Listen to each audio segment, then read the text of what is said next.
Welcome to Turnpike Sports. I'm Dave Weishuttle, and as always, I'm joined by my producer and co-host, Doug Weishuttle. Doug, I'm making a mental note to myself. I'm never going to place a prop bet on Antonio Brown ever again. I don't care where he ends up. Unless it's a first-half prop bet, because obviously he waited until the third quarter to leave that game, which was very bizarre, but I think everyone's kind of used to his actions, mostly off the field, not on the field. That was totally unexpected. The Jets-Buccaneers game had a weird vibe to it. I mean, the Jets were winning all the way through the game, and then some bizarre 4th and 2 quarterback sneak thing where I'm still trying to figure out who called that, or was it an option by Zach Wilson, or what was going on? The coaching staff was falling on their sword, saying that they didn't communicate to Zach Wilson clear enough that do not do the quarterback sneak. But again, you know what? It's not as much as that for me. It was afterwards, even though they gave Brady all that time. That zone defense just blew it at the end there, and that's what caused that touchdown. If they didn't play zone, they weren't playing zone through the entire game. They put that stupid zone prevent defense in, and it gave up that corner route to that receiver, and it was just their kids are too young in the backfield, the defensive backfield, to make sure that doesn't happen. Well, this was emblematic of what I'm seeing in the NFL this year. I mean, look, I'm kind of an old-school football kind of guy. I would have kicked the field goal in the Jets game. But apparently NFL doesn't like field goals anymore, and no one likes taking points. They all want to go for the 4th and 2 and 4th and 3. Everyone's into the analytics, which is fine. It's a tool. It's in your toolbox. You can refer to analytics, but, don't let it rule your existence on the football field. Given the Jets this season with their field goal problems, no guarantee that would have gone through either. Sure. Well, I guess you're right, but I guess with the coaching staff thought that too. But what a great Sunday it was! Oh, what the Bengals Chiefs game was fantastic. One of the most high scoring games I've seen all season. Wow! And I think I took that for my picks last week for the thing. I think they hit the. I went with the over 49.5 points, and boy, did they blow! I think it was 72 one. points or something like that. I don't even know. I don't even know.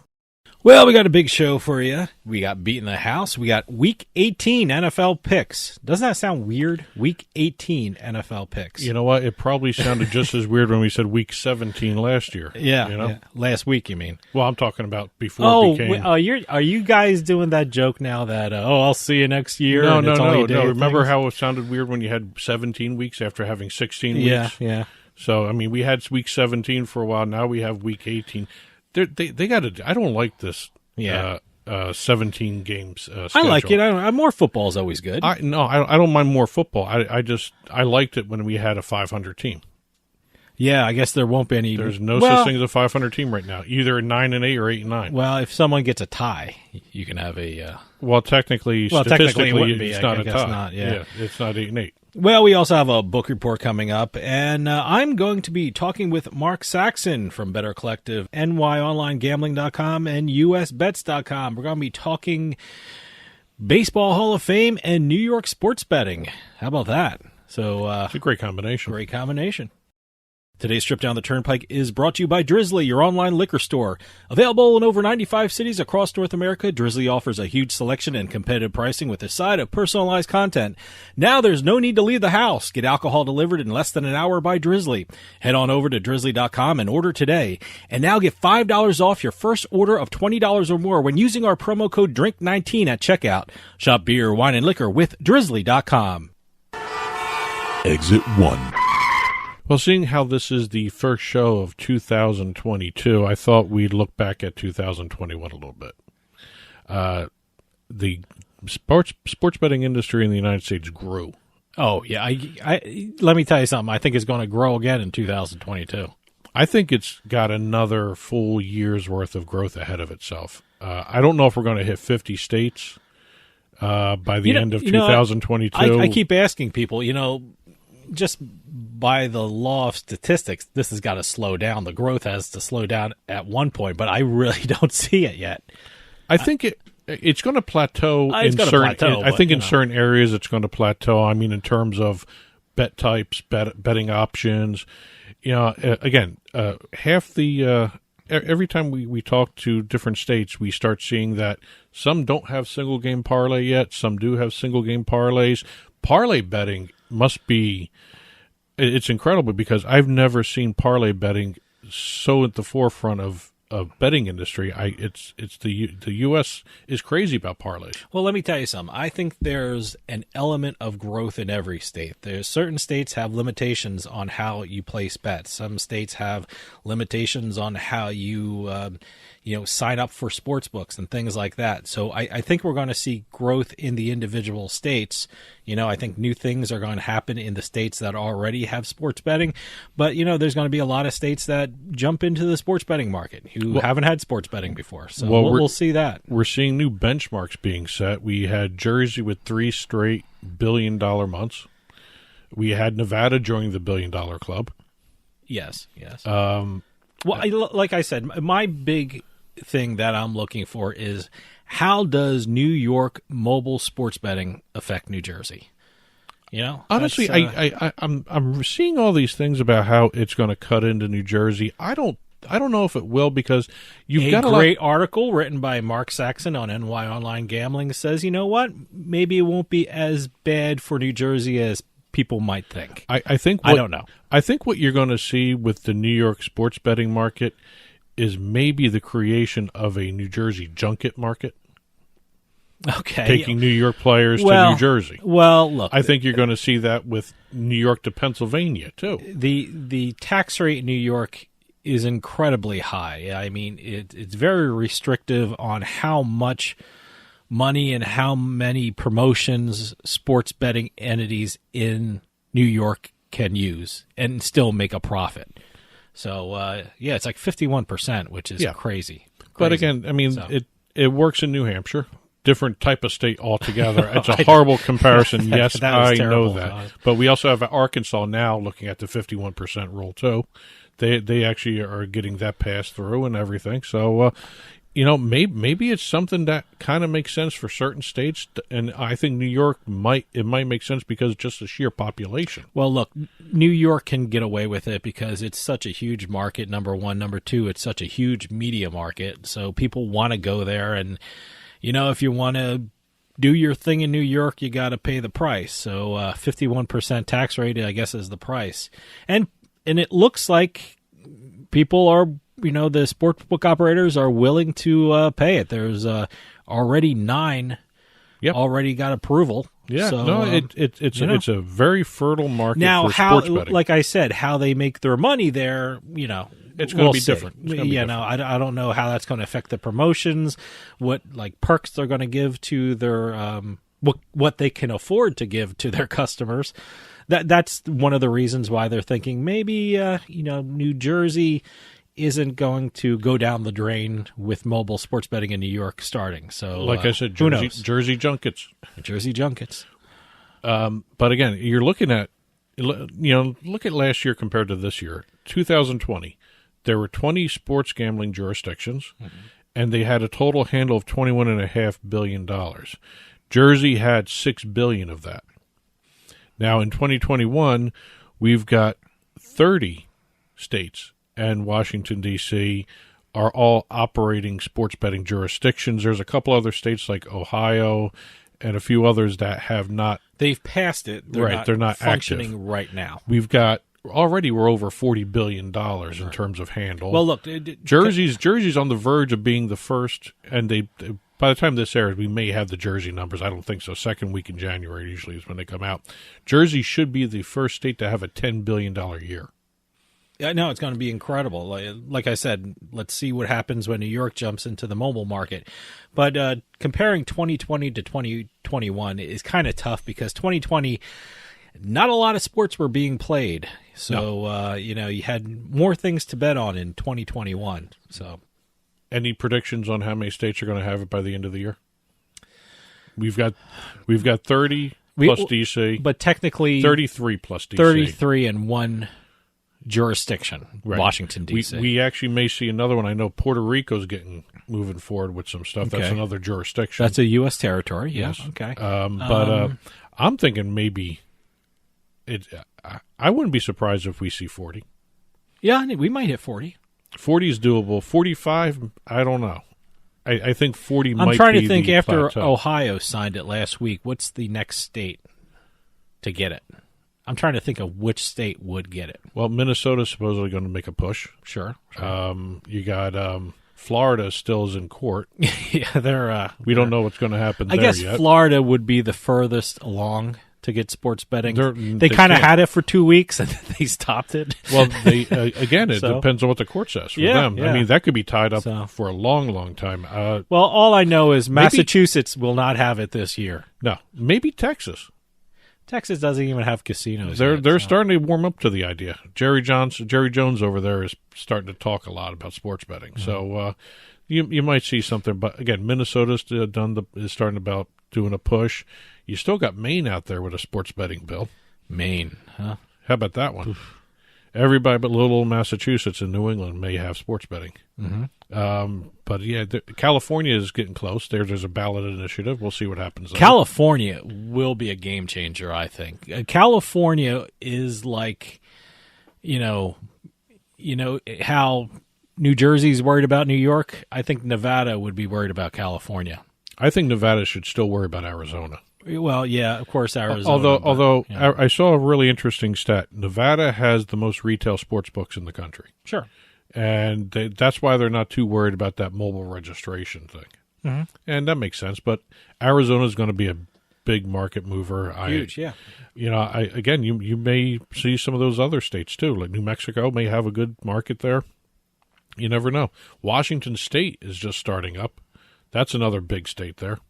Well, we'll see. So, we'll see what happens in 2022. Exit 2. Over in Japan, we're going to see a lot more kids happier going to high school pretty soon. Okay. Why is that? Well, we have the opening of Japan's first gaming high school. Oh, wow. Just Oddly enough, just all gaming, huh? it's titled eSports High. eSports High. All right. It's being built in Tokyo, and it is a mobile game facility that is a high school just focused on gaming. It's supported by Well, let me ask you something. NTT Esports and also the pro soccer team Tokyo Verde. Well, when you say high school, I mean, will it have the math class, biology, history kind of things with esports, or it's just esports? This is what I found out doing when I came across this story. I started researching it a little bit more. I found out in Japan, high school is not part of the compulsory education system. Oh, okay. You don't have to go to high school. But it's a pretty You good have to- idea You if have you to do. go to grade. You have to go to grade school. Okay. And what they have that's very common over there are high schools with a trade school. Like a VOTEC kind of thing, huh? Yeah, but they don't have a set curriculum that they have to do. They can make their own curriculum. I am shocked. And they are now going to be doing an esports high school where teachers will conduct lessons on popular games in first-person shooters, third-person shooters, real-time strategy, MOBA categories. The facility is also going to have a care training space where students will learn how to properly take care of their bodies and their minds. This is just strictly seems gaming. weird. Wow, this seems weird. It's basically a trade school for gamers. I guess so. Yeah, it's like a VOTEC for gamers. huh? And they have said that they know, given the fact that esports is a very competitive industry right now, they're not actually saying you're going to be a professional gamer when you graduate. They actually have said in its chart of possible lines of work for graduates, competitive pro gamer is just one of the many possibilities. They have streamer, game developer, virtual YouTuber, game journalist, which is an interesting one because there's always going to need a need for reporters, programmer, an esports commentator, Okay. and 3D CG designers. But So don't every you need- aspect of the esports Don't industry. you need an advanced degree with, developer and designer and things like that? Well, you can still go to those schools to do that. Okay, You can go to all right. college and do that. See, I'm still trying to wrap my head around that it's not compulsory high school. I was shocked when I saw that too, but then again, that's Probably make more money doing esports. Yeah, and again, they don't have to turn out to be professional gamers. They're setting them up to be something in the eSports industry universe kind of thing. Yeah. So going to be interesting to see if that actually catches on, and see if anybody else starts mimicking that, or doing a copycat of that, especially here in the United States. I would assume you can't do that. You're not going to replace this. It'd be high school. it'd be the Votech. It'd be the Votech angle. Exit 3. How would you like to own a team by purchasing an NFT? A sports team. Okay, this is where we're going with NFTs now. This story is going to focus on real estate executive and sports investor Albert Tillis. All right. Tillis he started out as a real estate guy, and he started investing in sports around 2017. And he now has ownership interest in the Liga MX, which is the Mexican Soccer League. Sure. The Welsh team Swansea City AFC, and the Auckland basketball team, the New Zealand Breakers. Okay. So he was in the market to purchase another team. So he looked at Latin America, and he did some research on it. It was kind of interesting with the research. The soccer audience in the United States follows Latin American soccer more than Premier League, more than the La Liga League from Spain. See, that's interesting because, here in New Jersey, and, we have an office in Boston, they really follow the European leagues. Especially in Boston. There's mostly an Irish population. Irish population. Well, there's a big Irish population in the area of New Jersey where we live. So I see a lot of people following, the Premier League and the European leagues. Well, again, there is a huge population Puerto Ricans of Latin American descent in the United States, and they don't follow those. They follow the Mexican League. They follow the Latin American soccer. And personally, I don't follow soccer, so I have to take this word for these stats in here. I see what people are watching, but I'm not actually watching the soccer. So he went to. They love betting on soccer, though. He went to the owners of Club Nexaca. Nexaca. Okay. And got them to commit to sell 50% of the team to him. Good. Now, his investment group featured Eva Longoria, Olympic medalist Bodie Miller, Justin Verlander, the pitcher, NBA players Victor Oladipo, Richard Hamilton, and Sean Marion. Okay. So kind of big names. Oh, no, big names, yeah. And they got together. They purchased 50% of this team. And a week after they bought that team, they announced an NFT auction. And the NFT they were selling unlocked 1% ownership of this team. See, that's pretty cool. That is actually the best use of an NFT I love that promotion. I hope, they look at that and, like Green Bay. They have no one owner. We actually know an owner of the Green Bay Packers. He actually bought a share of it. Yep. He's a bartender at a local bar here in New Jersey. So we can always say we know one of the owners of the Packers. But that's a great idea. Well, what they did was they did an auction online at the site OpenSea, which is a NFT crypto platform. Okay. Bidders were vetted, and they just wanted serious investors only. And the winning bidder received an irrevocable percentage of the team. But the interesting thing about this, he can sell that NFT. Nice. But he has to give a percentage to the team itself of any sale. Sure. He's got no voting rights. So it's basically whatever. Did they tell you what the bid was? No, it was not disclosed. Oh, okay. So the 1% owner paid a certain amount of money. And really, this was generated for publicity. This was done all for publicity because it was a smaller team in the league. And Tillis is hoping that doing something like this in the crypto area, the NFT area, would actually expose other people to the soccer. No, not just to the team itself. Let me tell you something. That's one thing, but to the Latin American soccer as well. It's a brilliant move. I love it. I think it was probably one of the best uses of NFTs I've seen all year. Yeah, they ought to start doing something. What, the USFL is starting up again. Maybe they should do something like that. Somebody's going to look at doing something like that because that's a crazy idea and it works. It's great. Exit 4. We have our first college award that is going to also include a name, image, likeness deal. So if a collegiate athlete wins this award, they will what comes along with the award is an NIL, NIL deal. Name, image, and likeness deal. Right. That's okay. Now this is the Joe Moore Award for offensive linemen. Foundation for Teamwork, and the award honors the most outstanding offensive line unit in college football. It's an entire line. So the entire line would get the NIL. This is the first postseason college award program to launch an NIL program for recipients. And the University of Michigan offensive line won the award. Well, they're really great this year. It was the strength of their team, I think. They will have a name, image, and likeness deal for customized design artwork and T-shirts. They will get 100% of the net T-shirt sales. The gross will also have a percentage going to charities. Oh, that's good. The members of the offensive line, have their money coming in. They will also allow the gross a percentage of the gross to go to certain charities set up by the Foundation for Teamwork, which issues the award. And the Foundation for Teamwork will also match each athlete's gift up to $10,000. Great.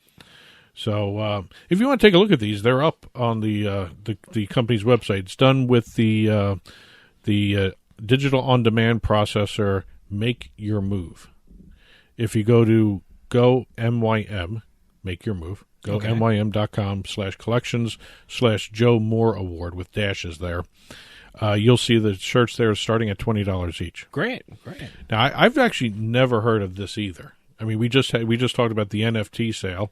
I've never heard of actually tying an NIL deal into a college award.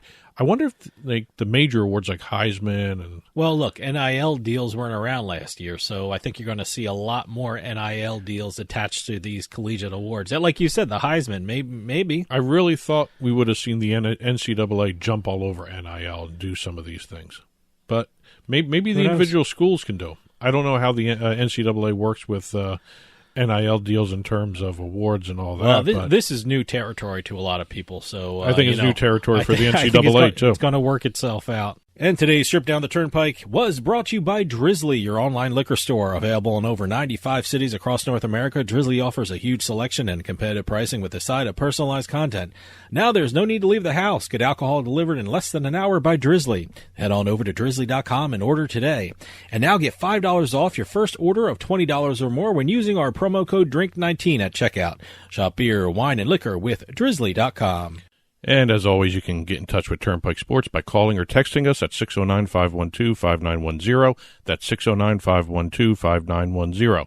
At Turnpike Sports is the show's handle on Facebook and Twitter. At Turnpike Sports Radio is our handle on Instagram. And as always, our email address is info@turnpikesportsradio.com. And don't forget, you can listen to the show via Spotify, Amazon Music, iTunes, radio.com mobile app, as well as Stitcher and YouTube. You can also watch us on your smart TV, Roku, Amazon Fire, Apple TV. Head on over to turnpikesports.net. You'll be able to watch our video channel there. Well, we got a great show coming up. We got a Beatin The House segment. We got a Week 18 NFL picks, and then we also have a book report. And I'm talking with Mark Saxon after this. He's from Better Collective, NYOnlineGambling.com, and USBets.com. We're going to be talking Baseball Hall of Fame and also New York sports betting. So stick around. We'll be right back with more Turnpike Sports.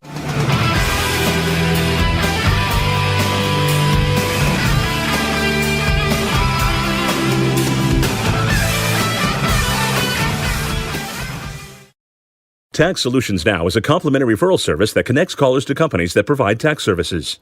Money matters. If you owe thousands in back taxes to the IRS, how much can Tax Solutions Now save you? I paid less than I owe. That's right, money matters. So call Tax Solutions Now and get the IRS off your back. Since 2014, Tax Solutions Now has been a leader in the tax resolution industries. Remove wage garnishments, property liens, fines, and penalties. Qualify for the Fresh Start program or even uncollectible status. How much can Tax Solutions Now save you? I owed the IRS over over $10,000. I paid a fraction of what I owed. Call now to reduce or even eliminate your back taxes. I called Tax Solutions Now and got the IRS off my back. Thanks. You saved us a ton of money. Money matters. How much can Tax Solutions Now save you? Call now and find out. Call 800-683-7377. 800-683-7377. 800-683-7377. During these difficult times, we understand how important it is to stay healthy and safe. With so many of us confined to our homes and not being able to work, we feel the financial burden more than ever. Many folks lost their jobs and businesses. Others were furloughed, and some are working from home at reduced pay. Keeping up with your bills is not easy under these circumstances. If you have credit card debt and cannot keep up with your monthly payments, we at Debt Fix Pros are here to help. Give us a call to see how we can reduce your interest rates and lower your monthly payments. Protect your credit and let us help you find a solution that fits your needs. We, your friends at Debt Fix Pros, are here to help. Let us take care of your credit card debt so you can focus on what is really important. Call for a free phone consultation at 800-919-6011. 800-919-6011. That's 800-919-6011. 800-919-6011. United we stand.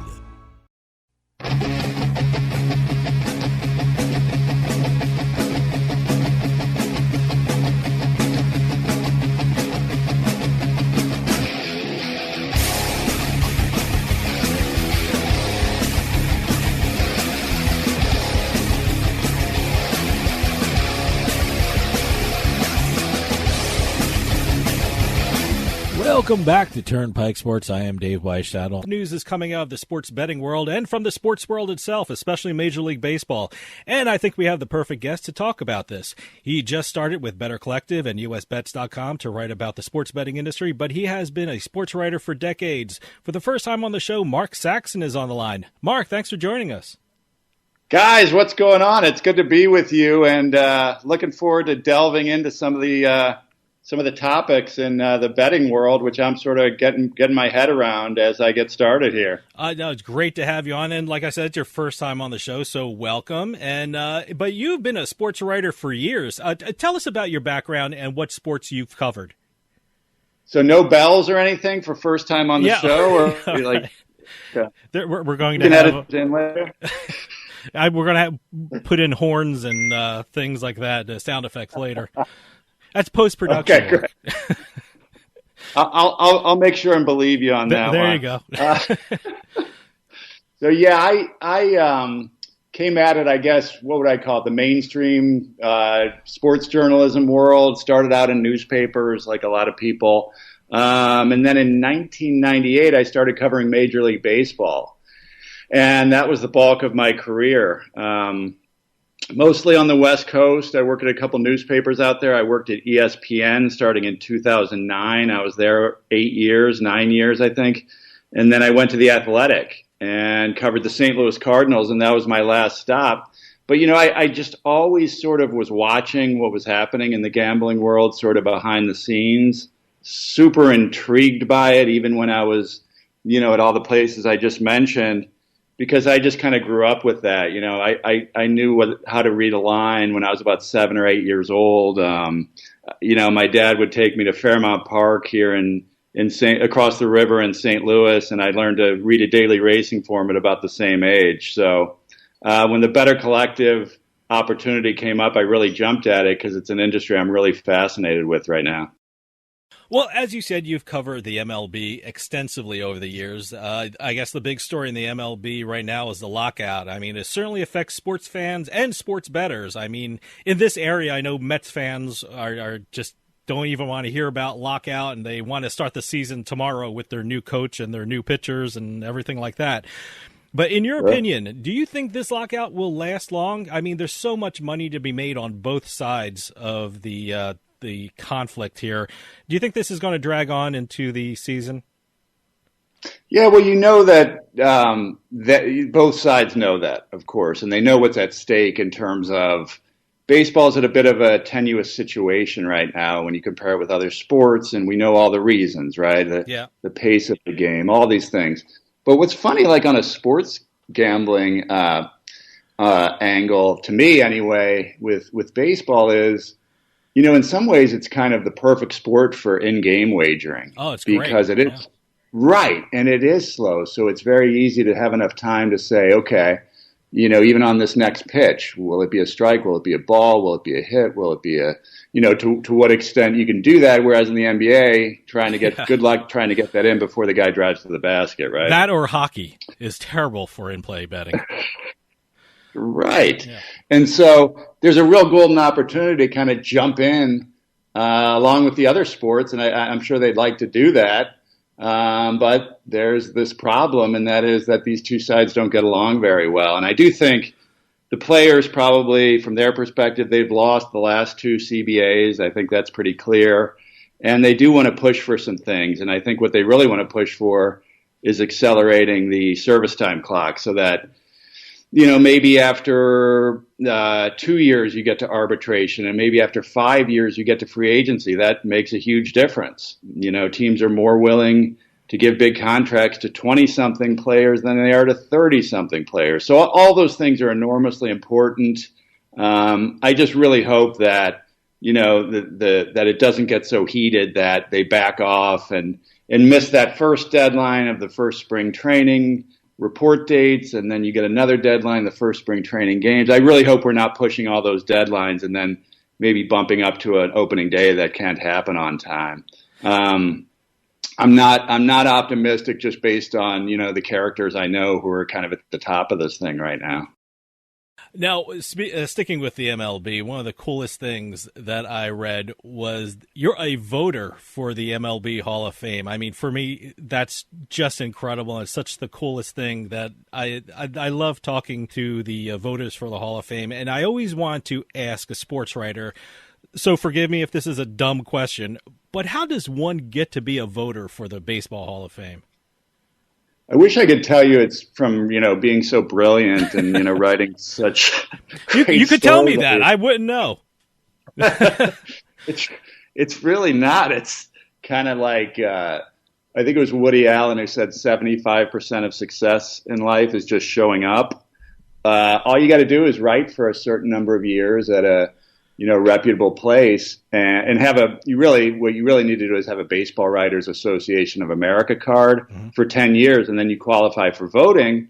And I do still have an active card because I was writing about baseball this calendar year even. But, and then what happens is you retain it for another 10 years after you stop writing about baseball on a daily basis. So it's really a system built, just to have people who kind of have eyes on the game or around the game or talking to people in the game.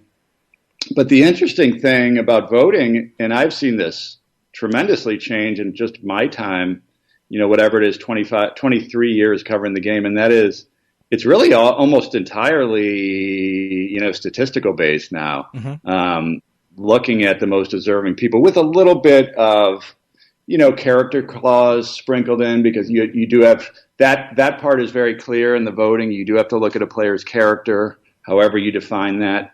But generally, it's really, we're all about isolating the very best players and trying to pick those guys. And of course, there are complicating factors. There's what substances were they using now that you have to look at, especially for a certain era. So it is a really cool process. It's a fun process, but in the era of social media, it can also be a little bit damaging because everybody comes at you. Yeah. And speaking of the Hall of Fame, I want to congratulate my father and all the other Brooklyn Dodger fans with Gil Hodges finally getting into the Hall.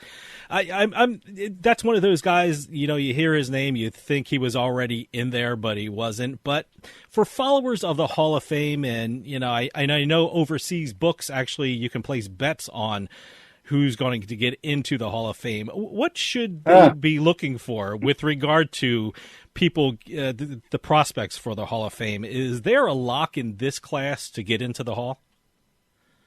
Well, I don't know this particular class. You would normally see a David Ortiz and an Alex Rodriguez first time on the ballot, but a lot of guys have trouble getting in first time, especially when they've been linked through reports in this case, or in Alex Rodriguez's case, to more than reports, to testing, when they've been linked to PEDs. So I don't think either of those guys will get in on the first ballot. The guy who was trending in a very positive direction was Scott Rowland. I think he's got a pretty good shot. But there are pretty good Hall of Fame ballot trackers now. A fella named Ryan Thibodeau runs one on Twitter. And I think like savvy bettors, if you were going to, really research that, there's a lot of resources out there now. And it's really, you can kind of do it just based on trends. So if Scott Rowland, I don't have these numbers off the top of my head, but if 5 years ago he was getting 45% of the vote, and now he's at 72, that certainly looks like he's going to get that 75% threshold. So keep an eye on guys like that. It's guys who are sort of gaining momentum. And Scott Rowland is one of those guys who really benefits from analytics and defensive analytics specifically, because I don't think that his offensive numbers alone get him in. But the defense might. So I guess the reason I'm bringing up Scott Rowland is I've always been on the fence about Scott Rowland. I voted for him last year for the first time. This year I did not vote for him just because I reevaluated it. But he's kind of right on that border for me. I'm hearing his name a lot. I told you I'm in New Jersey, so I get New York media and Philadelphia media outlets, and both cities are talking about the players that played in their city with the potential to get into the Hall, and Rowland was a Philadelphia Philly. The Philadelphia outlet actually called Jonathan Papelbon a former Philadelphia Philly, and I really don't associate him with the Phillies, but it's very interesting. You don't want to. Yeah, I know. No, it's. I think we caught him at the tail end of his craziness. But as an interviewer, I'm always trying to find a transition from one subject to another. So I was trying to think of a way to transition from the Hall of Fame to sports betting, and the only way I can think of was Pete Rose. and I know Better Collective has a great podcast called Gamble On, and Pete Rose was a guest on Gamble On. And given I gotta listen to that one. Oh yeah, so that was Doug and John. Yes. Oh, they had Pete Rose on a couple of weeks ago. So, but I'm curious. Given baseball's acceptance of sports betting and the deals that they're making, do you see a day when Pete Rose will get into the Hall of Fame, or is that a bridge too far, or will someone in the veterans division of the voting say, hey, maybe Shoeless Joe should get in because all of a sudden now we're accepting of sports betting? Boy, it's hard to predict that. I don't think it'll happen with sort of the current management group at MLB. It certainly wasn't going to happen under Bud Selig, right? Mm-hmm. And I have been around Rob Manfred several times. I feel like I want to say 5 or 6 years ago, this was a hotter topic. He would be asked about that a lot. And there was a brief moment where when he first came in, where he seemed to have a thaw. And he was at least allowing Pete Rose to commission to get his ban lifted. Mm-hmm. But ultimately, he elected not to do that. And I think he'll stick to his guns. But I guess the short answer would be sure, if a different commissioner comes in, it's possible. But I think the reason both of those guys, Shoeless Joe and Pete Rose, are viewed differently than guys who just sort of cheated is that, that's so fundamental to the integrity of the game, not gambling on games. And when you're a baseball writer, the first day you ever do it, you walk into a clubhouse, the rules are posted right there on the wall, and I think 3 languages, English, Spanish, and Japanese. So they're pretty staunch about that one. And I don't know. I don't think in my lifetime, I don't know how old you are, whether it'll happen in your lifetime, but I'm not expecting it anytime soon. You mentioned that you have a lot of contact with the MLB. Are you surprised of how far they've come in their change of policies and attitudes when it comes to sports betting? I mean, I remember a couple of years ago living in New Jersey, that was the case that was fighting to allow sports betting across the country. And their position was the most evil thing you can do is place a bet on one of our games. But it looks like, you look at the billboards in the stadiums are all DraftKings and FanDuel and Caesars and things like that. So are you surprised, covering the MLB as long as you have, as maybe they're a bit of an acceptance towards sports betting. Yeah, I have been a little bit surprised. And, the Cardinals are the same way. I live here in St. Louis, as I mentioned. And, this has been a really, pretty squeaky clean organization for many years. The notion when I was a kid of the Cardinals sort of endorsing sports gambling would have been absolutely unheard of in this region. It's a more socially kind of conservative region, a more religious area, I guess, than some other areas of the country. But look, it's kind of mirrors how quickly society has completely flipped on the issue, right? And and it's similar. Once the Supreme Court cleared the hurdles, so now what you've got, the Cardinals are actually frustrated with the state of Missouri and how slowly it's happening here, because a lot of their fans can go across the river to Illinois and make a bet, any minute, as soon as they get going, and they want a piece of that revenue like all these other teams, right? They're always looking for that, next stream of revenue. And one of the things I think that's going to be difficult is to get the media rights that teams have been getting, the huge TV contracts, because we've seen what's happening kind of in the TV world with cord cutting. Mm-hmm. I don't think they're going to get the revenues from TV that they got, and so I think they're looking for new streams. And what's the old expression in journalism? Follow the money, right? Yep. So all these teams are lining up to get their share, I think. Now, you just started writing for Better Collective, concentrating on the sports betting industry. How big of a transition is that for you? I mean, are you talking with the same contacts at the league, and do you think they'll be as open to you when they know you're writing about sports betting instead of the actual sport itself? Yeah, so thus far I started last week, and the source, to answer that question, the sources are completely different, right? I'm talking to, at this point, lobbyists and PR agencies and politicians. And, so it's still sort of a lot of this stuff is still in the kind of the legislative stages. Oh, and also, of course, people who work at the operators, casinos and other mobile sports betting, all these companies that are sort of doing this stuff. It is different, but and I think eventually, when I start talking to people in the league, I think they will actually be open to it. Like we referenced earlier, the CBA. Mm-hmm. I wonder whether the emergence of legalized sports gambling will cause a few changes in the CBA. One thing you wonder about is players, whether they might want a little more security. If people are betting on one pitch and potentially losing a lot of money on one pitch in the heat of the moment, they could get frustrated, right, at the stadium. So I think that could be an issue in the CBA, and that's something I'll be exploring at some point. I wonder what closers think about, in-game, wagering, because those are the guys who look really bad. So all that stuff is really in play. And it's why I think I'm so excited for this job. There's just so much to write about with such a new kind of booming trend in our society. It's really an exciting time for all of us. Over the past couple of months, I interviewed the vice president of gaming for NASCAR and PGA, and these are positions that didn't even exist a couple of years ago. Do you think that in the near future we're going to see that, like for the MLB, an executive position dealing with gaming and gambling? And do you think other leagues will start having those positions at their executive levels? Oh, absolutely. And I'd be shocked if, that's not happening right now. If they're not surveying sort of the industry and figuring out how they need to position themselves, and maybe having a very powerful, executive running that. Rob Manfred, say what you will about him, he is absolutely pragmatic about everything. And he's going to jump in, with 2 feet into the gambling trend because, look, who pays his salary? It's the owners, right? And again, I think they're all looking for these, robust and bankable revenue streams.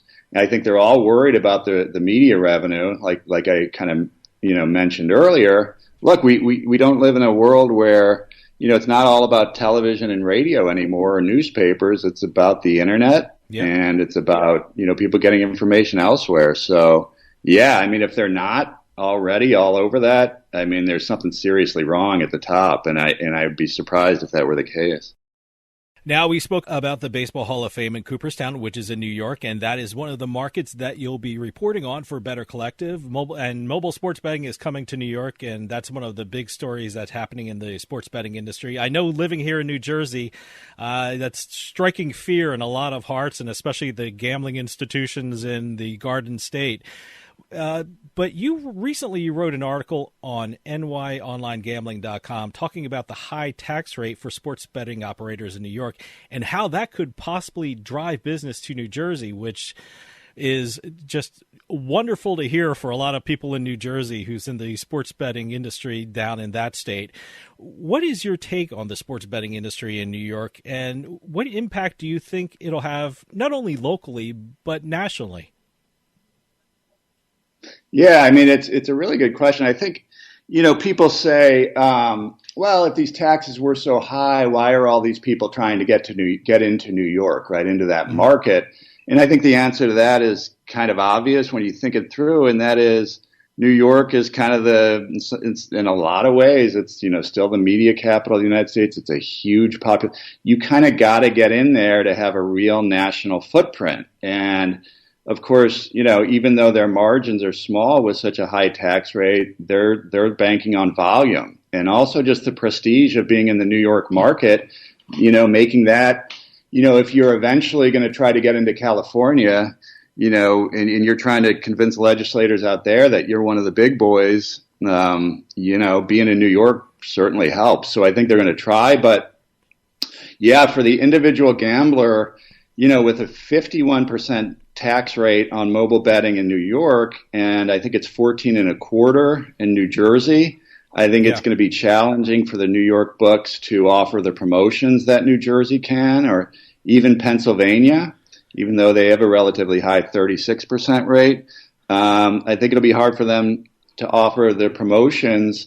And so what you might see is the big fish, the people laying the big money are still going to go across the bridge or the tunnel and come visit you guys. And, you'll see them, that the traffic on the bridges and tunnels, I don't think it's going to get any better for a while. By the way, they call it the George Washington Casino. I'm not joking. That's what everyone calls it. But do you think that the potential for that happening, I mean, New Jersey actually still maintaining a lot of New York customers, is that enough incentive for New York lawmakers to consider, maybe we should change this tax rate? I wonder about that in the long run. And I spoke with Bill Pasquarello III, who's a very kind of powerful and connected lobbyist from New Jersey. He's a great interview, too. Always the best quotes. He's terrific, isn't he? I really enjoyed that conversation. But what he was saying about 25% of New Jersey's online handle is from New Yorkers. Yeah. And I don't know how much that's going to change. We'll have to see. I think the novelty of being able to not go across will probably be good enough for people at first, and also to avoid that hassle, of course. But it still is going to happen, I think, to some extent. And New Jersey has the advantage of having been up and running longer. Some of the amenities are maybe more set up. One of the cool things, and I wrote about this yesterday, eventually I think they will have kiosks around in various places at Madison Square Garden, Yankee Stadium, Citi Field, I don't know, Arthur Ashe. So it'll be interesting to see what that looks like too. People can just walk up to a terminal and make their bets that way. So there's going to be a lot of options. We'll have to see how it pans out, but I think it's still an interesting question with that high a tax rate. Now, you mentioned that in another article you wrote for nyonlinegambling.com. Mobile sports betting in New York hasn't even started yet. Now there's a bill to put kiosks in stadiums, horse tracks, and OTBs. With regard to the kiosks, are these a reality in the near future? No, that's the problem. It's going to be at least a calendar year and maybe as long as 20 months before those are up and running, just the way that political processes work. So that's a bit of a bummer. So I think people will be able to bet on their phones before they can do that. But, for those who either don't have the advantage, I guess, that the kiosk really offers is you can make a cash bet. They're not only going to be for people with accounts.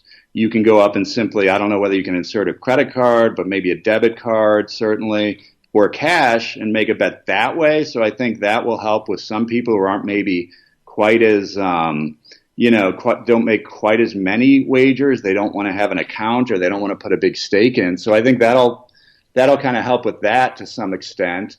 And then eventually, there is also movement on getting a casino in downstate New York. Yeah. They're kind of starting to take, bids on that, and they'll sort through that. That's going to be, obviously, with construction involved, that'll be years down the line. But, boy, I mean, if you like to wager, you like action in New York, you're going to have a lot more options than you did ever before, right? Yeah, they're even talking about a new casino maybe in the Meadowlands in New Jersey. So if you have, there's going to be casinos probably eight miles apart in northern Jersey and southern New York. So it should be an interesting couple of years here.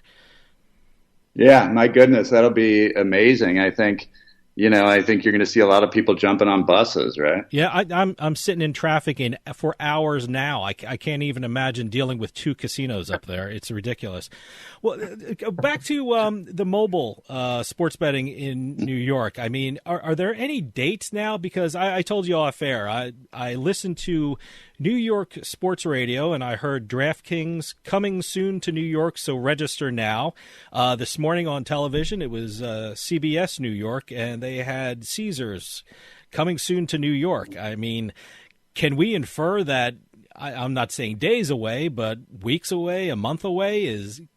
Have you heard anything about a launch date, considering they're buying ad now? Yeah, they're being a little bit vague on that. What they're saying from the state level is that by the Super Bowl. So okay. I guess, weeks away. So, but there's no guarantee that would happen. I would think somebody would have the tech up and running by then. But that's what they're saying. So I believe the Super Bowl this year is on February 13th. So that gives us, about 7 weeks to have it up and running. That seems kind of realistic to me. There's a lot of regulations that they have to get right, and they have to make sure they can, get the geolocation right, and that, that it's responsible. So they do have to follow the letter of the law, so that will take a little time. But I think by the Super Bowl, maybe this year you won't see quite the cavalcade of bettors coming across to your neighborhood to place those wagers. Now, you've been in the media a long time, and every sports league I've talked to about sports betting has used the term fan engagement, and they mostly achieve that through their media deals.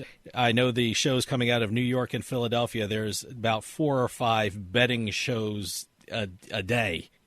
Locally, anyway. I mean, with awful names, the Betting Exchange and Odds with Ends, which is the world's worst title of a show. Anyway, I mean, in the coming years, do you think we're going to see that more of that across the country? I mean, more programming in the sports media in the form of sports betting? Oh, no question. And I think it's a way for these teams, these leagues to stay in the conversation, right? I mean, fan engagement, that's a great term. So you have all these shows, if they're talking about the Mets and they're talking about, even if they're talking about, what a disaster it ends up being after signing all these great players like Scherzer and getting Buck Showalter, what if it blows up? We've seen that happen in baseball. But on the other hand, they'll be talking about it to death, right? And what's the old P.T. Barnum thing? All publicity is good publicity. So, if they're in the conversation, that's where they want to be. And you want people talking about you on Twitter. You want them, talking about you, whether it's gambling or it's just, diehard fans living and dying with how you're doing. That fan engagement, that connection is crucial. And it's why I think, teams are asking their players to do a little bit more and to show a little more personality on social media. They're getting more comfortable with that because all of it ends up being good for the brand in the end, assuming it's not, terrible publicity like a crime or something. It all ends up sort of feeding the conversation and relevance, especially in a place like New York where you're always looking for relevance, right? I mean, if you're the Mets, getting pub over the Yankees is not easy a lot of times. So I mean, I think that I think that fan engagement is a huge way, a very good lens to look at kind of what these teams are trying to do right now. What do you see as some of the big stories in the sports betting industry, and what are some of the stories that you're working on right now? Yeah, so I'm this week is a little lighter. I'm going to do an Army bowl preview. Okay. That I'm kind of looking forward to. One of the things I love about bowl season are these just strange matchups, right? So you get a triple option Army team against kind of a bad to mediocre SEC team in Mizzou who doesn't have a very good defense.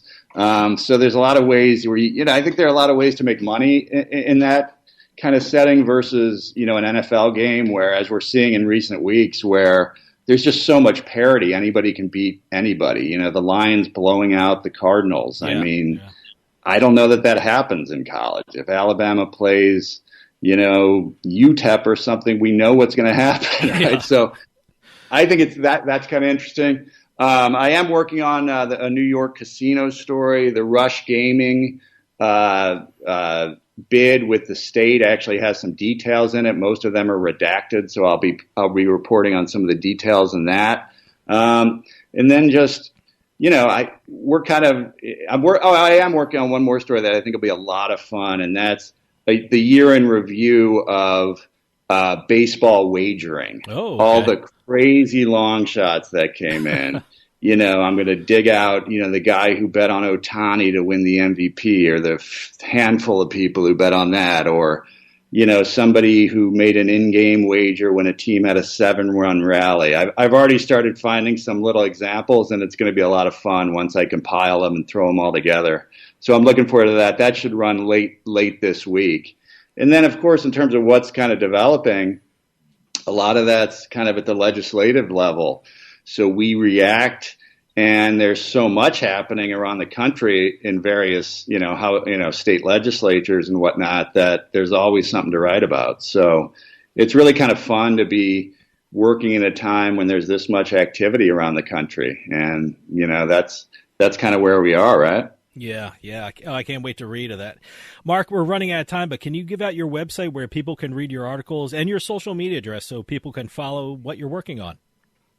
Sure, I'll hit the social media first, just because that's a real easy way for people to connect. I'm at Mark A. Saxon on Twitter. That's probably where I'm the most active on the social media side. And then, as you referenced NY Online Gambling, that'll be kind of my bread and butter for the daily coverage. Also, US Bets Sports Handle, and any of the other state sites that Better Collective has, and we're in a ton of states now.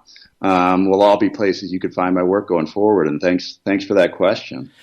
Mark Saxon from Better Collective, NYOnlineGambling.com, and USBets.com. Thanks so much for coming on and giving us your insight on the sports betting industry. We're looking forward to reading all your articles in NYOnlineGambling.com and all the other Better Collective sites. So please come back on and fill us in on some of the stories you'll be working on in the future. Thanks a lot. Anytime, my pleasure, and I'm looking forward to hearing those bells when you introduce me. We're definitely putting them in. We're definitely putting them in. Stick around. Thank you so much. Stick around. More Turnpike Sports right after this.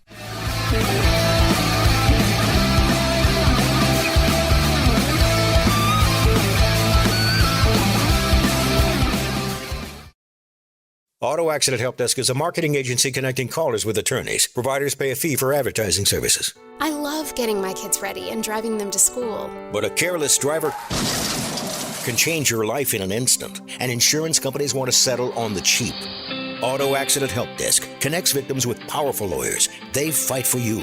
I called Auto Accident Help Desk and got help for my pain and suffering. Don't let an insurance company take advantage of you. Our attorneys fight and beat big insurance every day. Call 800-297-9766. 800-297-9766. If you've been injured in an automobile accident in the last 6 months, you owe it to yourself to make this free call with no obligation. We're available 24/7 to help you get the money you deserve for your pain and suffering.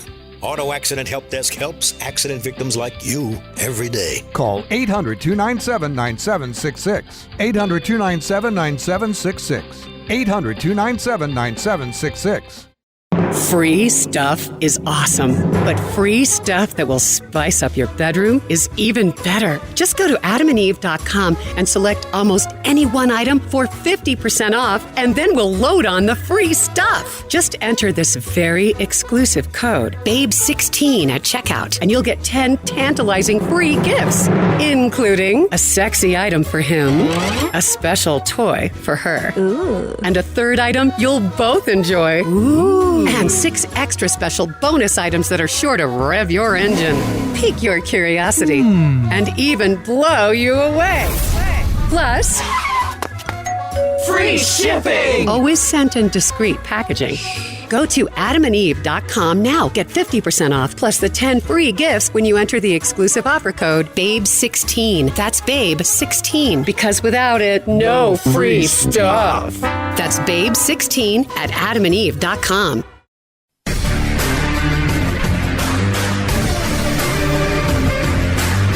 It's a casino. People gotta win sometime. Now, if you'll excuse me, I have a giant, colorful check to deposit. Beatin The House is brought to you by BetMGM Casino. Play your favorite casino games at BetMGM Online Casino. Slots, table games, live dealer games, everything you love about Atlantic City and Vegas, all online at BetMGM. Don't wait. Join in the fun now. Go to BetMGM Casino, create an account using our promo code Turnpike, and become a verified player. New players get $25 free when signing up, plus a first deposit bonus up to $1,000. That's promo code Turnpike at BetMGM.com for a 100% deposit match up to $1,000 plus $25 free. Grab a lion's share of the fun at BetMGM.com. Must be 21 years or older to place a bet. Terms and conditions apply. Gambling problem? Call 1-800-GAMBLER. And welcome to the very first Beatin The House segment of 2022. We go through all the different casino wins, jackpots, slots, bad beats. For those of you not familiar with it, we even do lottery as well as bingo, keno. We've had a couple of those in the past. Online, brick and mortar, wherever it may be, we will talk about it. I'm seeing a lot of the in the local papers here in New Jersey. I'm seeing a lot of all the jackpot roundups. I know one local paper had all the jackpots of a certain value throughout the year. So, I guess it's time to look back. Yeah. Well, we have the last week in December, around Christmas time, a whole bunch of things hit. Yeah, I read. I guess a lot of people went to casinos, huh? Well, what else are you going to do? Yeah. Hey, let me tell you. Spend time with your family? No, go to a casino. Well, casinos are great around Christmas time because all of them are really decorated nicely. I mean, I haven't been to a casino that didn't really decorate really nicely. Casinos are your family. I know. It's a family location. We're going to start off in Vegas, the El Cortez Hotel and Casino. A woman playing slots got an early Christmas present after hitting a jackpot of $467,387. Nice. She played the Elvis slot machine. Oh, had to sound great when that went off. Depends on which Elvis. Oh, Elvis has more than one? There are multiple Elvis slot machines. I did not know that. Okay. This one was... It still had to sound great when it went off. The picture that they showed, I couldn't tell which one it was, but I went and looked up the Elvis-themed slots. We have Elvis Rocking the Charts. These are all by IGT, by the way. Okay. Elvis Rocking the Charts. Elvis Multi-Strike. And Elvis, A Little More Action. And then Elvis the King. Okay. There are 4 different Elvis-themed slots. You know, you piqued my interest because, maybe later on today I'm going to jump online and see if any online casinos have Elvis slots. Because if they do, I'll play them. Those are the slots I'll play with the sound on. I want to say I've never seen one. No? I mean, if it wasn't for this woman winning a $460,000 jackpot, I wouldn't have even thought of Elvis. Yeah, I remember the one I saw in, what was that? In Philly, the Rocky machines, Rocky-themed slot machines over in Live Casino. I don't think I saw the Rockies. I know in Philadelphia that casino they had the I guess it was a replica of the motorcycle. They Rocky also had a couple Rocky themed slots in a certain area. I didn't know that. So I was actually curious to see what movie was that motorcycle in? That was the first. I don't think so. No. You know what it was? It was the third. Remember where he throws the helmet at the statue? He threw his helmet at the statue. Yep, that was Rocky 3. While sitting on the bike. Yeah, Clubber Lang. Oh, that was Rocky 3. Yeah, okay. When he got his butt handed to him by Mr. T there. I don't remember. But I don't remember the wins or losses. I just remember the bike. Well, again, the first one was what? Apollo Creed. Second one was Apollo Creed. By the way, Rocky Third one was lost Clubber in that Lang. one. The first one, Rocky lost in Yeah, I know. that Everyone seems to forget he lost that one, but he did win the second one. So, yeah. Going down south to Mississippi for two of them. Going to start off at the Beau Rivage Resort Casino. A gambler has won $642,000 after playing 7 minutes. Oh, God.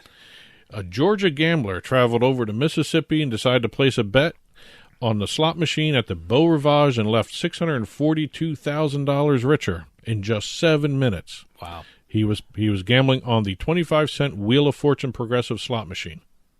Wow. That is just amazing. He began playing at 10:40 a.m. and has hit the jackpot at 10:47 a.m. Wow. Playing in the morning too. That's yeah. Hey, you don't hear too many. You had some pretty good luck playing slots in the morning. Yeah, I was at 5 a.m. because I'm an idiot getting up that early sometimes. But it was 5 a.m. on some of the online slots in Jersey. But I've actually never heard of someone winning at 10 a.m. in the morning. So what do you do? Your morning coffee with slot machines in the morning? Yes. Okay. Yes. I'm a degenerate gambler. Someone read the paper or watch the news. You play slots. What else am I going to do? All right, fine. Staying in. Hey, if you're winning, who cares? Yeah, staying in Mississippi, the Golden Nugget Casino in Biloxi, Mississippi. A man playing the slot machines at Golden Nugget took home quite the Christmas bonus. That's how the press release started. The man who asked not to be identified won $250,000 on December 23rd playing the Top Dollar machine. But it wasn't a progressive jackpot. It was just a straight jackpot. Yeah, okay. So maybe if it was a progressive one, it would have been a bigger number. Hey, $250,000 is nothing to sneeze at. So no. Good for him. None of these jackpots. No, I'd be happy with any one of them. Going over back out to Vegas. We got two more in Vegas to talk about. Sam's Town Casino. We've never had Sam's Town on this segment. Okay.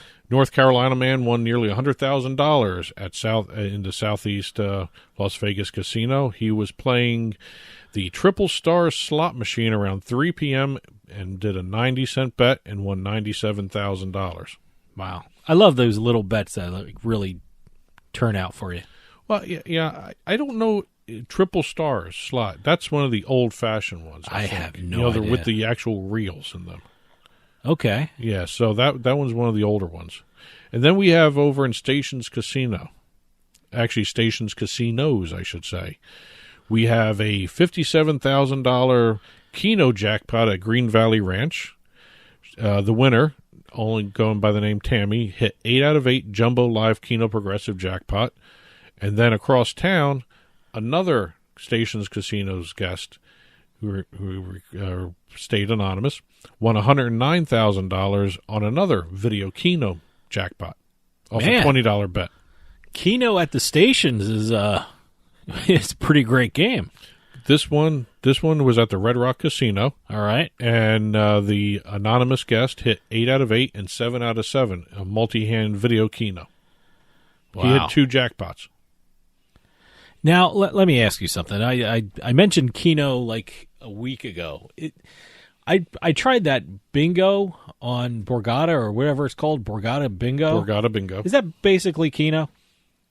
I mean, I'm sitting there and they're just reading out numbers. How dare you consider bingo Well, I Keno? don't know. I mean... No, I don't know. Honestly, it's the same kind of thing. It's the same concept. Yeah. Yeah, except bingo versus Keno. Yeah, I get cards and I have to either get 1 line or 2 lines and then 3 lines and stuff like that. So it pretty much has the same concept of Keno, right?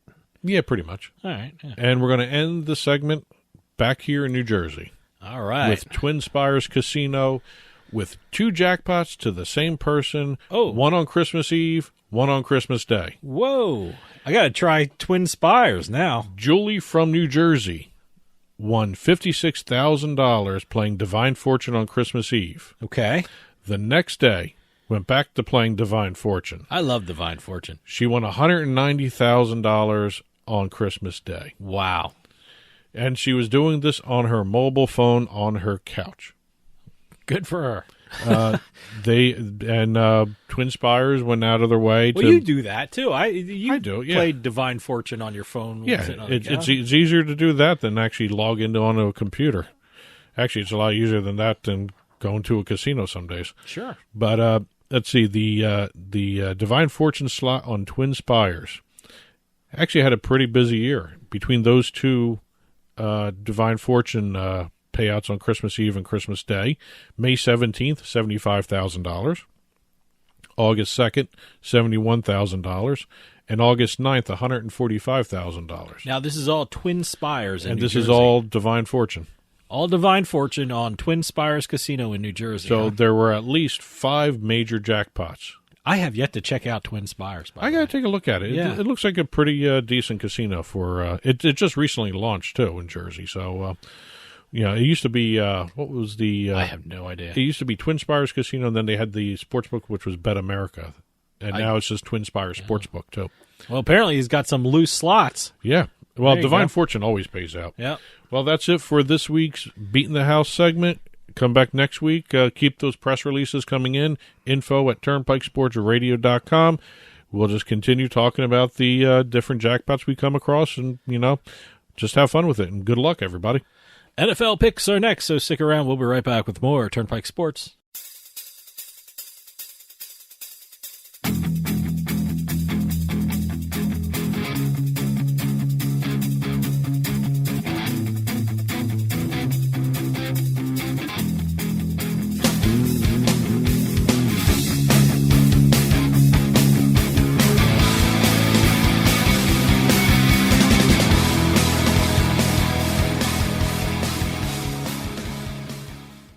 Attention! Here is something big banks don't want you to know about your IRA or 401k. You can store your retirement savings where you can actually see, touch, and hold it in your hands with a Paradigm Gold or Silver IRA. You can transfer a portion of your savings to physical gold and silver coin and store them where you can see them. The stock market is close to its all-time high, and your retirement might be at risk again. But you can trust Paradigm Gold Group to help. Call 800-417-3932. 800-417-3932. Paradigm Gold Group is a gold IRA leader, rated A+ by the Better Business Bureau, where gold and silver has been in the family business for over 40 years. Call for your free guide to Paradigm's Gold IRA. Protect your retirement savings today with Paradigm. Call 800-417-3932. 800-417-3932. Is your bathroom looking old and worn out? Want to update it, but you don't know where to start? Then let BCI Bath & Shower show you how to turn that old bath into an aisle of beauty and functionality. Our residential bathroom solutions provide the best value on the market, and our customer service is second to none.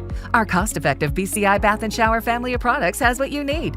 Remodeling our bathroom was a big decision for us. They didn't make a mess out of our house at all. And at the end of the day, we had a beautiful new bathroom. And it was a great experience the whole way through. We have the best monthly payment programs in the industry, with payments as low as $68 per month or no interest, no payments for 18 months. That's right. Get the bathroom of your dreams now and pay for it in 2021. Call 1-800-308-8291 for a free no-obligation price quote. That's 1-800-308-8291. When you want quality bathroom products at a great price, it's got to be BCI Bath & Shower. That's 1-800-308-8291.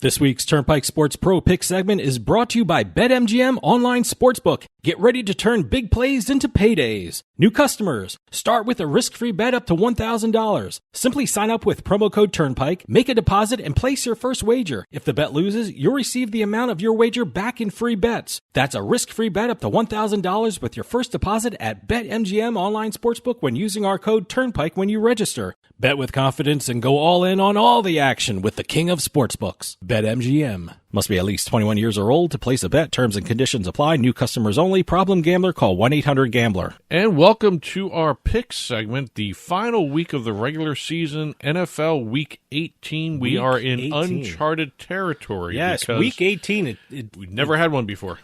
Feels funny to say. Do you know what this week used to be called? Wild Card Weekend. Yeah, I guess so, yeah. Now it's Week 18. Got an entire slate of games. Going to be kind of interesting to see exactly how these games shake out. I think, again, even though it's uncharted territory for viewers, it's uncharted territory for the books, too. You know, this is an extra week for them to try and figure out some of these lines. This week is going to be tough for me because, you know, it's for teams who've already wrapped up where they're playing in the playoffs, you know, they're going to be sitting a lot of people. So you always have to keep that in mind. How you're doing. You don't know that. I know, but I'm reading the newspapers when I'm making my picks here, and I want to make sure that the coaches say, you know, they're going to start their players or what's going to happen. So this is going to be tough for me, but I want to finish up strong. So well, can't finish up as weak as I did last week. I went 0-3. Okay. Worst time for me to go 0-3. I feel like the Jets with the Tampa Bay game. I'm losing this. You went 2-1. 2-1. Yep. And season to date, I think we both lost on the Colts. Yes. Yes. The Colts killed. Well, I lost on all of them. Yeah. But I lost by half a point in that total. The 144.5. But anyway, season to date, you are slightly in the lead by percentage points now. Oh, okay. I'm 26-24-1. All right. You're 26-22-3. Oh, okay. So, considering we are now in the final pushes. Week, yep, they screwed me. Well, you know what? I guess they're a little better than losses. You don't know if you would have won or lost those games. I don't know. So, but anyway, the as always throughout this entire season, we do 3 games each. We do points, the spreads, or the totals. We don't do the money line. These will be up on the blog, turnpikesportsradio.com. Click on the blog button, and you'll see these points up after the show has been released. And since it's the final week of the regular season, you are in the lead. You can go first. I got the honor, huh? Yes. Okay. Well, I took their game last week, and I won, so I'm going to do it again. Kansas City Chiefs, who are 10-point favorites, versus the Denver Broncos with a total of 43.5 points. Like the Chiefs are looking to bounce back from their really disappointing loss against the Cincinnati Bengals last week, but boy, what a fun game to watch that was. And I think they're going to do it against the Denver Broncos. The Chiefs offense seems to be clicking, and I think they're going to put a lot of points on the board this week. And by the way, I think the Broncos have a chance to put some points on the board too as well. In their last 11 games, the Broncos have hit their over 6 times. So with the total being just 43.5 points, I think this game has a good chance of hitting the over. So I'm taking the over 43.5 points. My first game of the last week, the New Orleans Saints favored by 4.5 visiting the Atlanta Falcons. There's an over-under of 40.5. I actually am very disappointed in Atlanta's offense this year. It's been very, I don't want to say bad, but it's been below par. I'll say it. It's bad. It's just awful. It's also very inconsistent. Sometimes they do manage to score points, but you know it's one of those things where they just haven't been their former selves. New Orleans too. They are not playing good offense. They've been relying on their defense for the last several weeks here. And by the way, I think their defense may be one of the best, if not the best, in the league. The way they've been playing, the Saints have been under in the totals for 6 straight games. Atlanta's 1-7, or another way of saying it is the under is 7-1 in the last 8 games for the Falcons. The Falcons just only scored 15 points against Buffalo, and I think New Orleans has a better defense than Buffalo. The Saints' defense has only given up 39 total points over the last 4 games, which is an amazing number. Yeah, it's very good. And the under is 5-1 in the last 6 meetings between the teams and 9-3 in the last 12 meetings in Atlanta. So I'm going with the under 40.5. All right, this is one of those games I had to check out and see what everyone was saying who's involved in it. The Dallas Cowboys, who are 6.5-point favorites, versus the Philadelphia Eagles with a total of 42.5 points. Coach Mike McCarthy has already said that the Cowboys will be playing their starters, which will make for a fun game. Cowboys and Eagles is always a hard-fought battle with both teams pushing each other to score. And the Eagles have been really doing well in the last 7 games. In their last 7 games, the Eagles have hit their over in 6 of them. So, and I certainly think Dallas will put some points on the board. They have a very talented wide receiving crew, and this total is only 42.5 points. So I think this has a chance of hitting the over. So I'm taking the over 42.5 points in the Cowboys-Eagles game. My next game, the Cincinnati Bengals at Cleveland Browns. It's the Battle of Ohio to finish out the regular season for these teams. See, that's one of those ones I'm not sure who's going to be playing in it. Well, the Browns are favored by 1.5 points. The over-under is 44.5. The Bengals have already clinched the AFC North. They beat Kansas City in that really high-scoring game we just talked about. They're 3-0 in their last against the spread in their last 3 games. Cleveland's come in and lost 2 in a row. Also, Baker Mayfield just announced he's going to be having shoulder surgery, and his status for the last week is going to be unclear. I just I can't see the way Cincinnati's been playing these last couple of weeks. They've been playing like they want that first playoff win for the team here in a while. So I think you're going to see the Bengals coming out. They're 11-3 against the spread in the last 14 meetings against Cleveland. I think I'm going to go with the Bengals plus 1.5. All right, my last game is the Pittsburgh Steelers versus the Baltimore Ravens, who are favored by 4.5 points and a total of 42. In what will probably be Ben Roethlisberger's last game, I think the Pittsburgh Steelers will be motivated as they visit Baltimore. I mean, one thing about the Steelers is that they tend to cover this time of year. In their last 7 games against the AFC, they're 5-2 against the spread, and in their last 23 games in January, they are 14-6-3 against the spread. And given this trend and the emotion that the Steelers are going to be playing with, I think this is going to be a very close game. And I think that even the Steelers may get out of Baltimore with an outright win. But I'm taking the underdog Pittsburgh Steelers. My last game, and I haven't done this all season long. I'm going to end my season with the New York Jets at the Buffalo Bills. Bills are favored right now by 16.5 points. There's an over-under of 43.5. The Bills can win the AFC East if they win this game. And I have no delusions that the Jets will win this game. They may play like they did last week with the Buccaneers. I hope they do. Right. But again, this is one of those teams, the Jets, they've been playing very well in the second half of the season, especially since Wilson came back from his injury. They really haven't had too many really boneheaded mistakes throughout the games. They've never been blown out in the last couple of them. Well, I still don't think that was the cause of the thing. That defense let it go. But again, it's just 16.5 just feels like too much, especially if the Bills jump out to a 10, 12-point lead early on. You may actually see them start taking some of their starters out in the second half.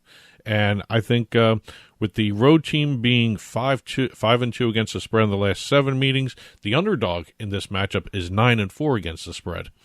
16.5, too much. I'm doing the Jets plus 16.5. All right. Let's recap.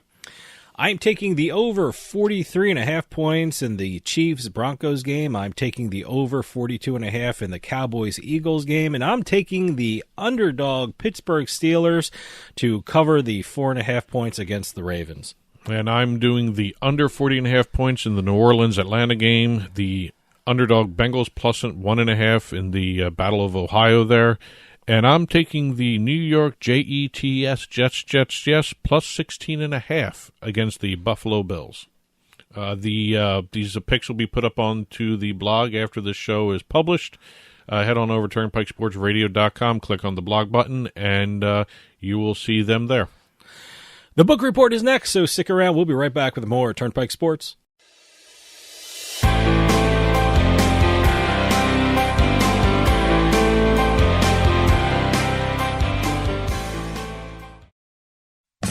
With some of the best promotions and offers in the sports betting market, PointsBet simply stands out. PointsBet is the only U.S. online bookmaker to offer points betting, where every yard, every point, every goal, even every play matters. Same-game parlays, good karma payouts, early payouts, and exclusive game day promotions and guarantees for all sports. PointsBet offers more bet types than any other bookmaker in the world, offering a unique set of markets that aren't available anywhere else. Take advantage of their no-juice NFL game lines every week of the NFL season. That's right, PointsBet is giving higher payouts and you get 100% of the profits. And now, sign up with PointsBet today using promo code BET21 and receive 2 risk-free bets up to $2,000. Plus, you get a $10 free live bet on Sunday Night Football. Again, that's 2 risk-free bets up to $2,000 and the $10 free live bet for Sunday Night Football when you sign up at PointsBet.com with our code BET21. Stream live, bet live, win fast with PointsBet. Must be at least 21 years or older to place a bet. Terms and conditions apply. New customers only. Problem gambler? Call 1-800-GAMBLER. During these difficult times, we understand how important it is to stay healthy and safe. With so many of us confined to our homes and not being able to work, we feel the financial burden more than ever. Many folks lost their jobs and businesses. Others were furloughed and some are working from home at reduced pay. Keeping up with your bills is not easy under these circumstances. If you have credit card debt and cannot keep up with your monthly payments, we at Debt Fix Pros are here to help. Give us a call to see how we can reduce your interest rates and lower your monthly payments. Protect your credit and let us help you find a solution that fits your needs. We, your friends at Debt Fix Pros, are here to help. Let us take care of your credit card debt so you can focus on what is really important. Call for a free phone consultation at 800-919-6011. 800-919-6011. That's 800-919-6011. 800-919-6011. United we stand.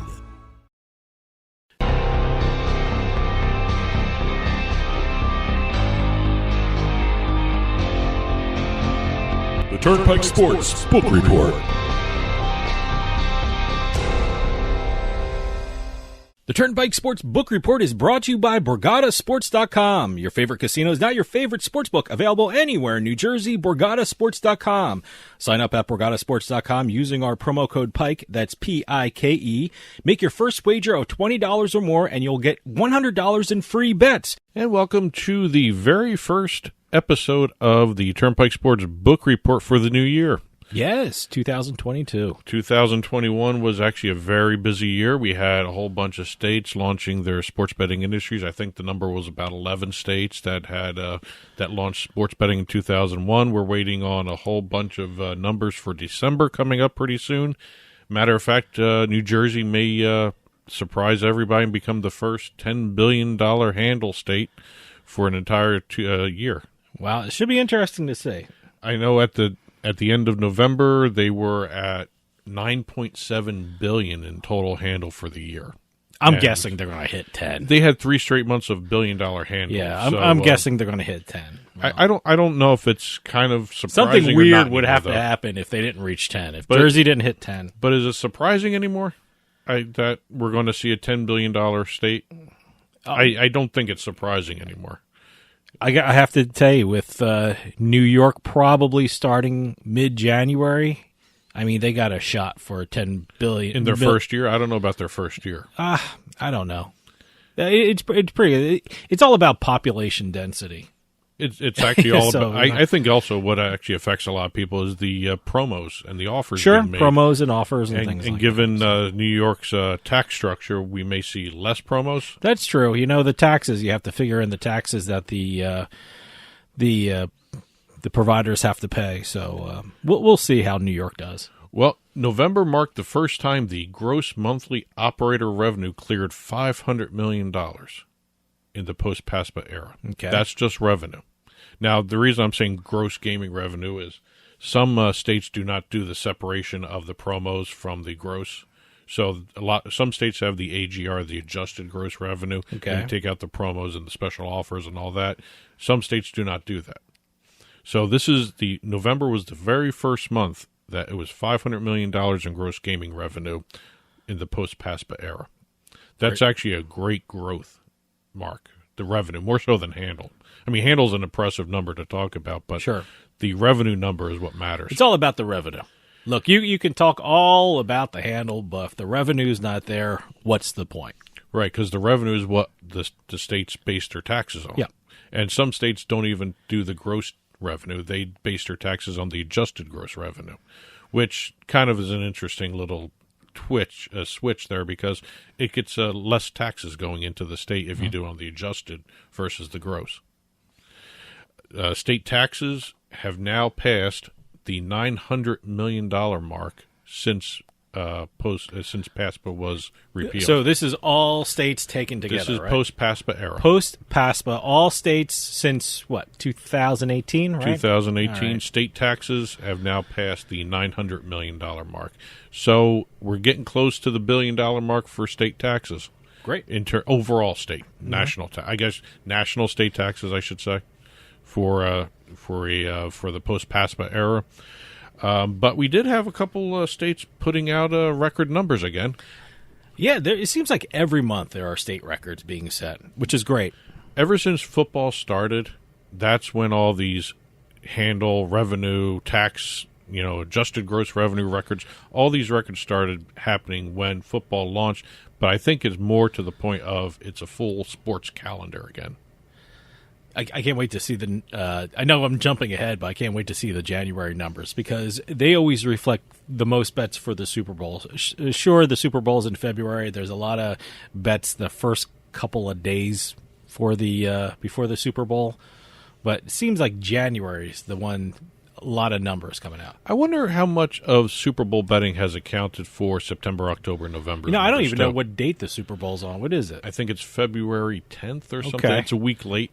So, if there's going to be some good February numbers, but they're not going to be like January. Because last year, the Super Bowl was February 3rd? You only had 2 days or 3 days worth of Super Bowl betting in February. Yeah, as much as I'm curious about the Super Bowl, I'm more curious about March Madness, because New York should be in the mix for March Madness, definitely. Yeah. I know they're talking about a January launch for sports betting or mobile sports betting in New York, but I don't know exactly. It's only going to be like a half a month. So I don't know if the New York numbers would accurately reflect the Super Bowl numbers. And also, keep an eye out with the American Gaming Association. They always release the projected numbers for Super Bowl betting a couple of weeks before the Super Bowl. Great. So it'll be kind of interesting to see exactly what they're going to do and compare it to last year, too, because last year's number was actually pretty good. We have to get Bill Miller back on. Yes. So he'll give us the rundown that the American Gaming Association. They always have the greatest numbers. It's always when you're looking at how the gambling market and industry is doing in the U.S., you always have the ABA president on. So Yes. Bill Miller always has some great information. So make a phone call, Doug. Well, we got some November numbers to go through. As always, November is still not closed because we're waiting on Illinois. Okay. And also Arizona now. So we'll see exactly what those numbers could turn out to be. But we got Nevada, Virginia, and Rhode Island all reporting record numbers. Hey, before we get into the numbers, did you see the wins in Nevada for New Year's Eve? They were blowing the fireworks all around. But you always think, you go to Nevada, you got some great weather, but you never think of the winds happening on the Las Vegas Strip. Well, I've seen Vegas get snow this past year or two. The winds have been just crazy. I mean, that's kind of a... That was amazing to see the fireworks just blow around. It's like, it was amazing. Yeah, it was kind of interesting to see one of them go up and then explode in the air, and then the wind just move it off to the left. And apparently there were some power outages too. So they were getting some heavy winds. Yeah, wow, boy, it was interesting. Interesting New Year's Eve in Las Vegas.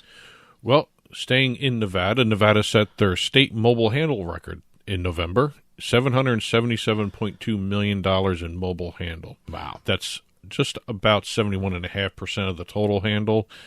That's kind of impressive for Nevada with their mobile, because they still rely mostly on their retail books. They have more retail books than anybody else in the country.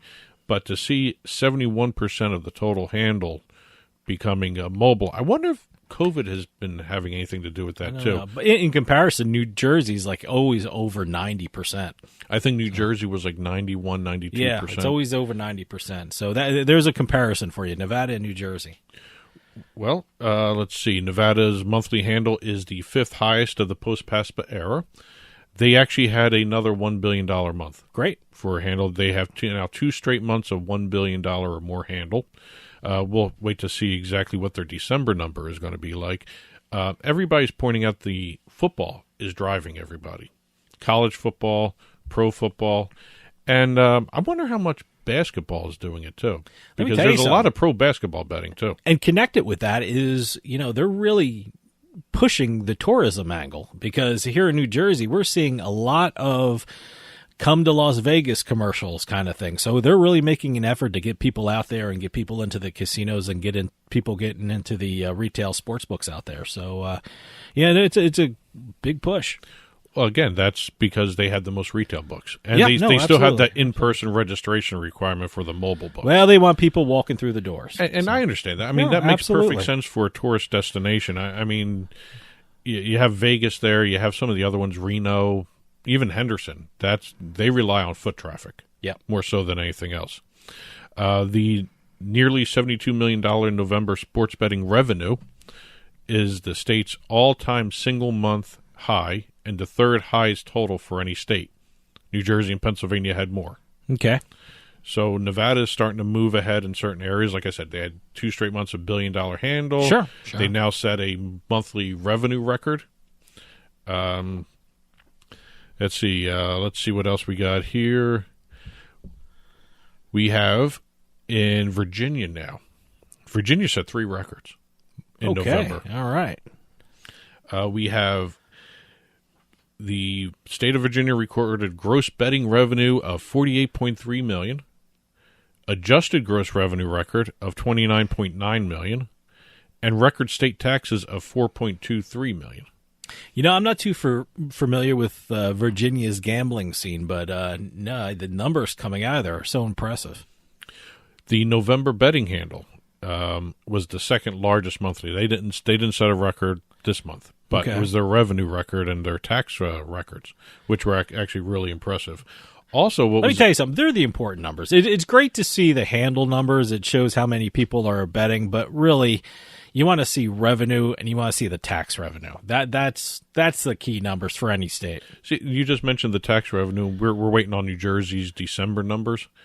I'm wondering what the revenue is going to be for those. Because if they have another month of $1 billion handle, I'm waiting to see at least $100 million in revenue from New Jersey. Yeah, it should be interesting to see. So, staying in Virginia, the state. This is an interesting stat. The state's November handle beat September's handle with the same number of NFL Sundays by more than $100 million. Huh. So, wait, you're saying November beat September, right? September and November had the same number of NFL weeks. Yeah. But November beat September by over $100 million. Huh, okay. That's kind of a weird situation there. I don't know. You know what? November has hockey and basketball. So, there's more sports to bet on. There were also a couple other books that launched, too. Sure, okay, that could probably be it. Yeah. I think there was like 2 or 3 new sports books that launched between I'm sure September and November. there are companies that do studies on these things. So there's I'm tons sure we'll see the reason why pretty There's soon. tons of reports out there, Yeah. and as you go along, as more and more states have more sports betting, and also as more states launch more sports books, you're going to see these numbers still continue to blossom a little bit, I guess is the word I'm looking for there. Mm-hmm. But again, it's a matter of watching some of these states grow their industries, which are actually very beneficial to the national numbers too. Going up north from Virginia to Rhode Island. Rhode Island reported record revenue with $6.7 million in November. Look at Rhode Island. So they still have 2 retail books, right? They technically have And Twin River and Tiverton, 2 retail books. And by the way, it's very interesting. I was shocked. I was in Boston recently. We were driving, and we saw the billboard for the 2 casinos in Rhode Island, and it's Bally's. I forgot all about they turned to Bally's. It's Bally's Twin River. It's so weird seeing a Bally's billboard in Boston. I have to admit, very odd. I just got the Bally's card. It shocked me. I just got the Bally's card in Atlantic City. Yeah, I got the Bally's card in Atlantic City. I love too. the color scheme. I mean, that's a stupid thing to say, a business thing, but Was the it color black scheme, and yellow? The color scheme for the Bally's member cards or loyalty cards or whatever you want to call the rewards cards are actually very cool to look at compared to all the other ones. The other ones are kind of plain. And I just realized, I was driving in Boston, I see the Bally's billboard, and I say, hey, I know I have the Bally's card in my wallet. I didn't get a chance to go down to Rhode Island, but now that I know it's Bally's, got my card and ready to go. One last note on Rhode Island. The Ocean State is reporting a handle of $145.5 million in in-person and mobile sports bets during their first 4 months of this fiscal year. Great. July through October. $145.5 million total handle. I didn't see the breakdown of what the in-person versus mobile, but ever since Rhode Island dropped their in-person registration requirement, mobile has skyrocketed. I'm curious to see how many people who place bets in Rhode Island is actually from Massachusetts. And also, I'm very curious to see... How about New York? Well, New York is certainly. And I'm very curious to see how those numbers change because Connecticut just launched sports betting, and that borders Rhode Island. New York is going to start mobile betting pretty soon. Maybe. I wonder how much that, we all think about, New York is going to start mobile betting. That's going to affect New Jersey. I wonder how it's going to affect Rhode Island, and especially with Connecticut coming on board in sports betting. Well, I wonder how much New York is going to stunt Connecticut's growth.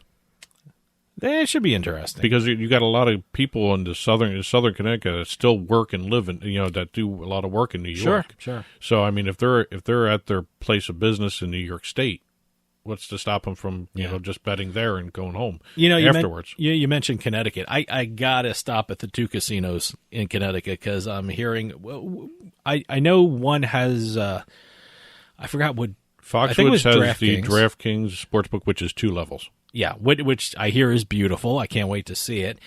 And now Mohegan Sun is in the process of building a permanent one, but I guess they have temporary one They somewhere. have a temporary FanDuel one. Okay, yeah. So, no, I can't wait to check those out. I want to see the retail books that the Connecticut Lottery is building. I want to see the XL Center, because that's going to be a Play Sugar House branded book. Drove there. by the XL Center in Hartford. It's right off the highway, so I guess that's going to be a sports betting location. So they may actually get me to spend time in Hartford. Yeah. Just to see a retail betting to check it out. there. Yeah. So those things have still not launched. Those books have not launched yet. So it'll be interesting to see that. Let's stay up in New England before we talk about New York. I finally found a reason why Massachusetts is not passing sports betting yet, and it actually is a logical reason. Really? Okay. So who came up with this theory before you set it all up? Where did you find this information? This is not a theory. Where did you find this information? In an interview with WCVB's On the Record. Okay. New York, which is a local. I think it's Channel 5. Channel 5. Yeah. Massachusetts State Treasurer Deborah Goldberg, who's been one of the people who have been kind of against sports betting, finally came out and said one of the reasons why she is hesitant about sports betting, especially online sports betting. All right. And let me set this up because the statement is she wants the state lottery to be able to sell their products online to compete with the online mobile betting. Okay. Kind of an interesting statement, but then when you think about it, she was the one who championed the Massachusetts Lottery and got them to their revenue levels over the last year or two, and she doesn't want to see all that work go by the wayside. That actually makes sense to me. It does. It makes perfect sense. Not to me. Look, that's fine. You want to have online sports betting. It shouldn't affect the lottery one way or another. There's going to be people playing the lottery. And look, lottery right now, states are doing lottery online now too, so it's her way of getting an online lottery in Massachusetts. So okay, and she's already got the support of the bill sponsor, the sports betting bill sponsor, Lesser. Okay, he said yes, he's in favor of that as well. Yeah, fine. So it's kind of a way to introduce online lottery into Massachusetts. It's they're probably going to make some kind of amendment or some kind of other type of legislation to do the online lottery. But I think that actually made sense to me in terms of where she was coming from, where the reticence was before letting sports betting go. Basically, she's using the lottery as a bargaining chip. Yes. Okay. Which is was that's fine, you know. Yeah. At least she's honest about it. Politicians are able to do that. But staying on the East Coast now, we're going to go back down to New York. State Senator Joseph Adabo. Yes, he was on the show. He went ahead and told all the reporters and the outlets that there's a possibility that second or third week of January we should see New York mobile betting launch. Great. I would actually love to see it launch before the playoffs really get started. Well, I think everyone's agreed that it's going to launch before the Super Bowl. Yes. So, that kind of makes sense. Second or third week of January makes sense because don't they want a soft opening for a couple of days and then... It depends on how they want to work it. They always have a soft opening. Every place that starts their mobile betting have 3 days of a soft opening. It makes sense to have a soft opening. Sure. But again, if you want to just have everyone launch and...